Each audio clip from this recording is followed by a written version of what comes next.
Hello दोस्तों, आज हम पढ़ेंगे मध्य प्रदेश पटवारी के जो मध्य प्रदेश गठन का चैप्टर था। तो हमने इसमें क्या किया, प्रथम चरण के बारे में पढ़ा था अभी तक। तो दोस्तों आज हम मां शारदा इंस्टीट्यूट में मध्य प्रदेश गठन के चैप्टर 2 को पढ़ेंगे। मतलब जो हमारा प्रथम चरण था वो कंप्लीट हो चुका है। आज हम पढ़ेंगे मध्य प्रदेश के द्वितीय चरण के बारे में। तो अभी तक क्या था, मध्य प्रदेश की जो रियासतें थी उनके बंटवारे जो हुए थे वो 1947 से पहले का था। मतलब स्वतंत्रता से पहले मध्य प्रदेश की क्या स्थिति हुआ करती थी उसके बारे में हमने पढ़ा कि अंग्रेजों का शासन कहाँ से कहाँ तक था, उसको सीपी एंड बरार जो बनाया गया था वो कितने क्षेत्र में फैला हुआ था। तो उससे पहले जितने भी थे हमने उसके पॉइंट्स, जितने भी एग्जाम के व्यूज थे उतने हमने उन सभी पॉइंट्स को कवर कर लिया है। तो दोस्तों आज हम पढ़ने वाले हैं मध्य प्रदेश के स्वतंत्रता से 1947 से लेके 1 नवंबर 1956, मतलब मध्य प्रदेश के गठन जब तक होता है तब तक क्या जो मध्य प्रदेश की स्थिति थी उसके बारे में पढ़ेंगे। तो दोस्तों ये है हमारा जो प्रथम चरण कंप्लीट हो चुका है, ये हमारा दूसरा चरण है। तो जिन लोगों ने दोस्तों चैनल को सब्सक्राइब नहीं किया प्लीज जल्दी से कर लीजिए, और चैनल को जितने आप लाइक देंगे उतना ही मुझे पढ़ाने में मजा आएगा। तो दोस्तों चैनल को लाइक भी करें और ज्यादा से ज्यादा शेयर करें अपने दोस्तों में, ताकि उन लोगों को भी पता चल सके कि मां शारदा इंस्टीट्यूट में किस तरीके से आप सभी को बढ़िया स्टडी दी जाती है और ट्रिक के साथ पढ़ाया जाता है। तो दोस्तों आज हम शुरू कर रहे हैं मध्य प्रदेश के 1947 के बाद से लेके द्वितीय चरण के बारे में। तो आज हम पढ़ेंगे द्वितीय चरण के बारे में। तो हमारा प्रथम चरण कंप्लीट हो गया, आज हम पढ़ेंगे दूसरा चरण। दूसरा चरण।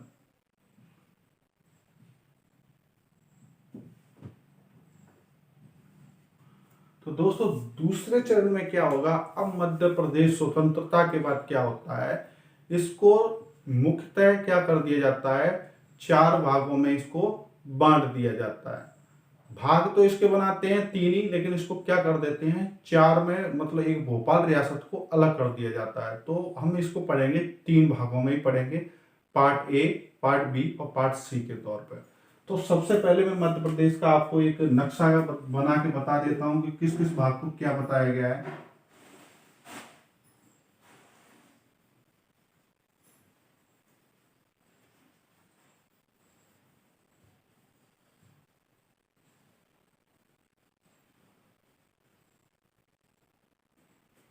तो दोस्तों देख लीजिए इसमें क्या कर दिया है, जो ये गोंडवाना क्षेत्र था और निवाड़ क्षेत्र था, तो ये क्या कर दिया गया था, सीपी एंड बरार बन गया था। इसको क्या कर देते हैं, पार्ट 1 बना देते हैं, मतलब पार्ट 1 इसको बना देते हैं पार्ट ए। ठीक है, सीपी एंड बरार को सीपी एंड बरार। इसके बाद ये क्या करते हैं, इस क्षेत्र को, मतलब जो हमारा ग्वालियर और इंदौर का जो क्षेत्र है, मालवा क्षेत्र बोले इसको या मध्य भारत बोले, इसको क्या कर देते हैं, ये पार्ट बी बना देते हैं, पार्ट बी।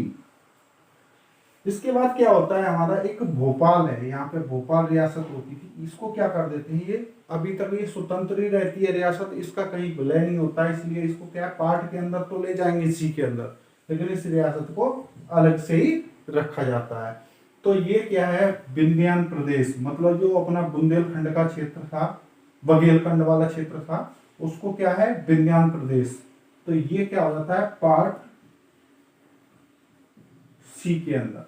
तो पार्ट सी में क्या होता है दोस्तों, ये भी आ जाता है और भोपाल की एक रियासत भी आ जाती है। तो ये पार्ट सी के अंदर हो जाता है और ये पार्ट ए और पार्ट बी के अंदर रहता है। तो दोस्तों इसमें क्या हो जाता है, हमारे भाग तो 4 रहते हैं लेकिन श्रेणियां इसको 3 ही पढ़ते हैं। मतलब भाग तो 4 बना दिए, 1 2 3 4, लेकिन श्रेणी कौन सी है, पार्ट ए, पार्ट बी और पार्ट सी।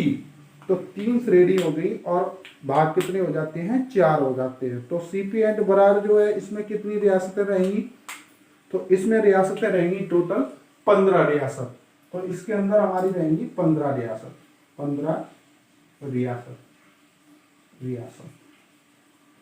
ठीक है, इस पार्ट के अंदर जो इसके अंदर भाग है, जो ये वाला जो भाग है इसके अंदर 15 रियासतें क्या रहेंगी, इसमें शामिल रहेंगी।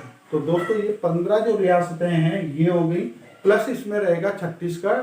छत्तीसगढ़ का क्या रहेगा, दंड कारण, तो प्लस छत्तीसगढ़ का दंड कारण, छत्तीसगढ़ का दंड कारण, दंड कारण इसमें ही शामिल रहेगा। तो ये क्या होगी, 15 रियासतें होगी। अब इसके बाद क्या होता है, जो हमारा पार्ट सी है इसके अंदर रहती है 38 रियासत, मतलब 38 रियासत,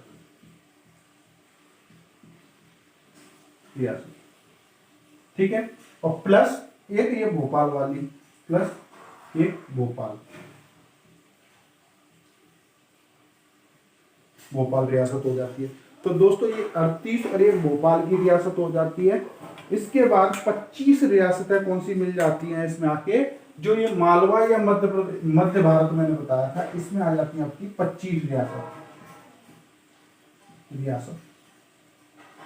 तो दोस्तों ये 25 रियासत, तो आप जोड़ सकते हैं 25 और 15 होगी आपकी 40, 40 और 38 ये हो गई आपकी, तो 40 और 38 हो गई 78 और 79, मतलब 79 रियासतें टोटल किसमें थी उस समय, मध्य प्रदेश जो था उसके अंदर 79 रियासत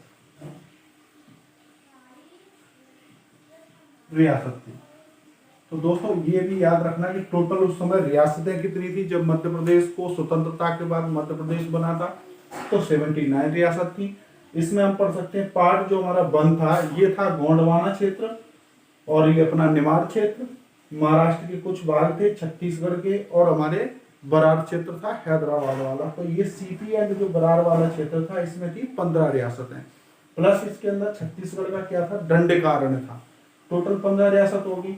उसके बाद 25 रियासतें थी पार्ट 2 के अंदर, मतलब जो मैंने आपको बोला श्रेणियां बांटी गई थी 3, पार्ट ए श्रेणी, बी श्रेणी, सी श्रेणी, 3 श्रेणी थी, और भाग कितने बनाए गए थे, 4, 1 नंबर भाग, 2 नंबर भाग, 3 नंबर और भोपाल नंबर 4 भाग बनाया गया था।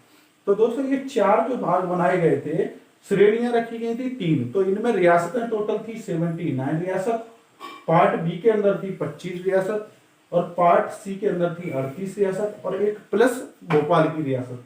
तो आप इनको याद कर लेना, ये कभी भी क्वेश्चन एग्जाम में आ सकता है आपके पटवारी के व्यू से। तो हम इसको लिख लेते हैं रियासत। तो सबसे पहले हमने क्या करना है, मध्य प्रदेश लिखना है, मध्य प्रदेश, मध्य प्रदेश। अब 1947 के बाद, 1947 के बाद यह है, इसको 1947 से 56 तक का भी लिख सकते हैं, तो 47 का लिख दिया। इसके बाद क्या होता है, इसके अंदर इसको हम बना देंगे भाग। तो इसके अंदर सबसे पहले हमने क्या करनी है, श्रेणी बनानी है, कितनी, 3 श्रेणी। तो 3 श्रेणियों हमारा रहेगा पार्ट ए, पार्ट बी और पार्ट सी, पार्ट सी। अब ये क्या करते हैं, इन 3 श्रेणियों के अंदर 4 भाग बनाएंगे। तो 4 भाग में क्या होगा, पार्ट 1 में हमारा सीपी एंड बरार, ये कितनी रियासत हो जाएंगी, यहाँ 15 रियासत, ठीक है। उसके बाद पार्ट बी के अंदर हमारा चला जाएगा मध्य भारत, या मालवा का क्षेत्र, या मालवा का क्षेत्र, ठीक है दोस्तों। तो ये कितनी रियासत हो जाएंगी, 25 रियासत हो जाएंगी, इसमें टोटल 25 रियासत, 25 रियासत होगी। इसके बाद क्या होगा पार्ट सी के अंदर, तो पार्ट सी के अंदर हम लिखेंगे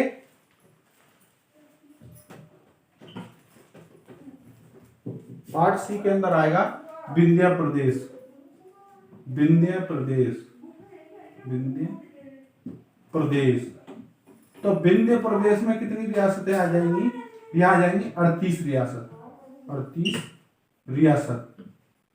और एक इसके अंदर कौन सी जोड़ ली जाएगी, इस पार्ट के अंदर भोपाल रियासत, तो आपकी हो जाएगी एक +1 भोपाल रियासत, भोपाल रियासत। तो दोस्तों ये क्या हो गया, भोपाल रियासत। ठीक है, तो हम इनको क्या कर लेते हैं, इनको बढ़िया अच्छे से इनको नोट्स बना लेना। ठीक है, क्योंकि ये आपके एग्जाम के नजर में आएंगे और बनाने की जरूरत नहीं है, मैं डिस्क्रिप्शन में आपको इसका PDF वगैरह भी डाल दूंगा और आप आसानी से उससे नोट्स भी बना सकते हैं अपने। ठीक है, तो ये आपका क्या हो गया, इसमें क्या हो गया, ये हमारे क्या हो जाएंगे आपके श्रेणी। श्रेणी कितनी हो गई, श्रेणी ये हो जाएंगी 3, और ये जो भाग बने हैं इसके, ये भाग हो जाएंगे हमारे कितने, 4। 4 क्यों हो जाएंगे कि ये हमारा भाग अलग हो जाता है, कौन सा, भोपाल वाला। तो 1 नंबर भाग ये हो जाएगा, 2 नंबर ये हो जाएगा, 3 नंबर ये हो जाएगा और 4 नंबर ये हो जाएगा। तो टोटल हो जाएंगे 4 भाग, भाग 4। तो दोस्तों इसको आप स्क्रीनशॉट लेना चाहते हैं तो ले सकते हैं, क्योंकि इसी के आधार पर मध्य प्रदेश जब स्वतंत्रता 1947 के बाद मध्य प्रदेश का क्या हुआ था, जो भाग क्षेत्र बनाए गए थे, क्षेत्र बांटे गए थे, तो इसी आधार पर बांटे गए थे। श्रेणियां 3 रखी गई थी, part A, part B, part C. भाग रखे गए थे 4 इसके अंदर। सीपी एंड बरार, इसमें 15 रियासतें थी। उसके बाद मध्य भारत या मालवा का क्षेत्र, इसमें 25 रियासतें थी। विज्ञान प्रदेश 38 रियासतें थी। एक भोपाल रियासत, इसको स्वतंत्र रखा गया था। उस समय क्या था, इसको स्वतंत्र रखा गया था इस रियासत को। ठीक है दोस्तों, तो इसका स्क्रीनशॉट ले लो जिसने लेना है। मध्य प्रदेश के जो श्रेणियां बनाई गई थी, 3 श्रेणी, जिनमें हम पढ़ेंगे आज पार्ट ए के बारे में। तो पार्ट ए में क्या किया गया था, सबसे पहले इस पार्ट ए के अंदर 15 रियासतें रखी गई थी। 15 रियासत, ठीक है, रियासत थी। इसके बाद जो 15 रियासतें थी, तो इसका मुख्यालय या आपको कहें तो हेडक्वार्टर, तो वो हेडक्वार्टर कहां रखा गया था, मुख्यालय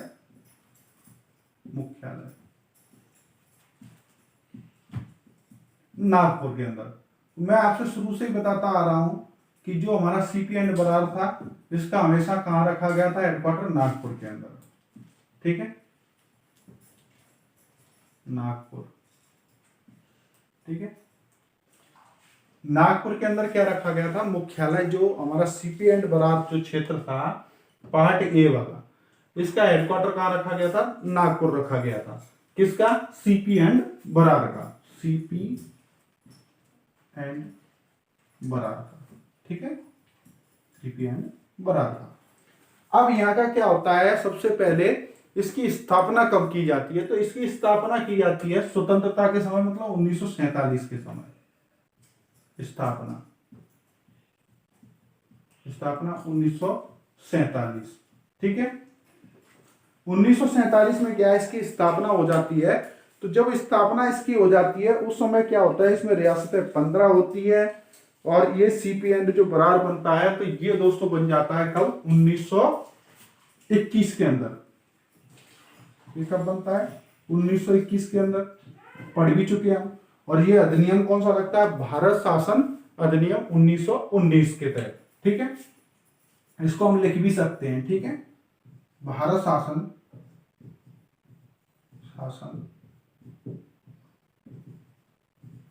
अधिनियम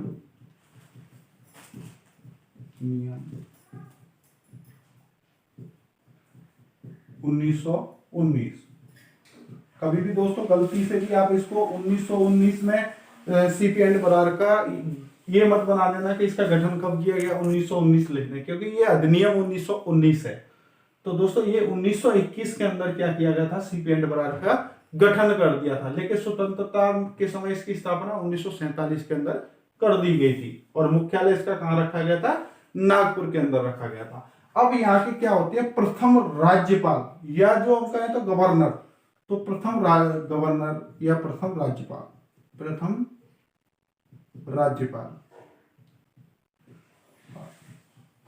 ठीक है। प्रथम राज्यपाल नियुक्त किए जाते हैं यहाँ के ई राघवेंद्र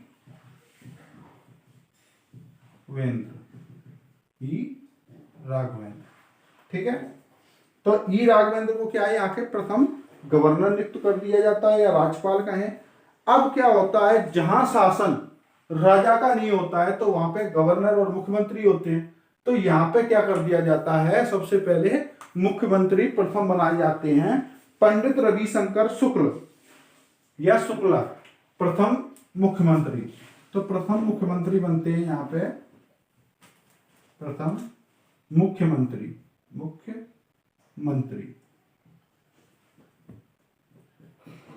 पंडित रवि शंकर शुक्ला।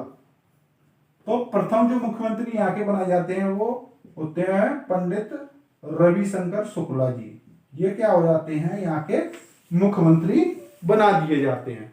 तो दोस्तों ये क्या है, ये मोस्ट इंपोर्टेंट भी आपके लिए हो सकता है कि प्रथम मुख्यमंत्री कौन थे। तो ये चीजें आपने क्या करनी है, इसमें शामिल कर ली हैं कि कौन कौन सी चीजें इसके अंदर आएंगी और कौन सी चीजें इसके अंदर नहीं आएंगी। अब क्या होता है, ये था 1956 तक का जो मध्य प्रदेश था उसके बारे में। अब हम इसमें से एक चीज को क्या है, एक इंपोर्टेंट क्वेश्चन है उसको हम बना लेते हैं। पॉइंट है कि आज मतलब वर्तमान समय के अंदर इन 15 रियासत में, जो 15 रियासतें थी सीपी एंड बरार की, उनमें से ऐसी कौन सी रियासत है जो वर्तमान मध्य प्रदेश के अंदर है। तो मकड़ाई है जो एक रियासत है, एक रियासत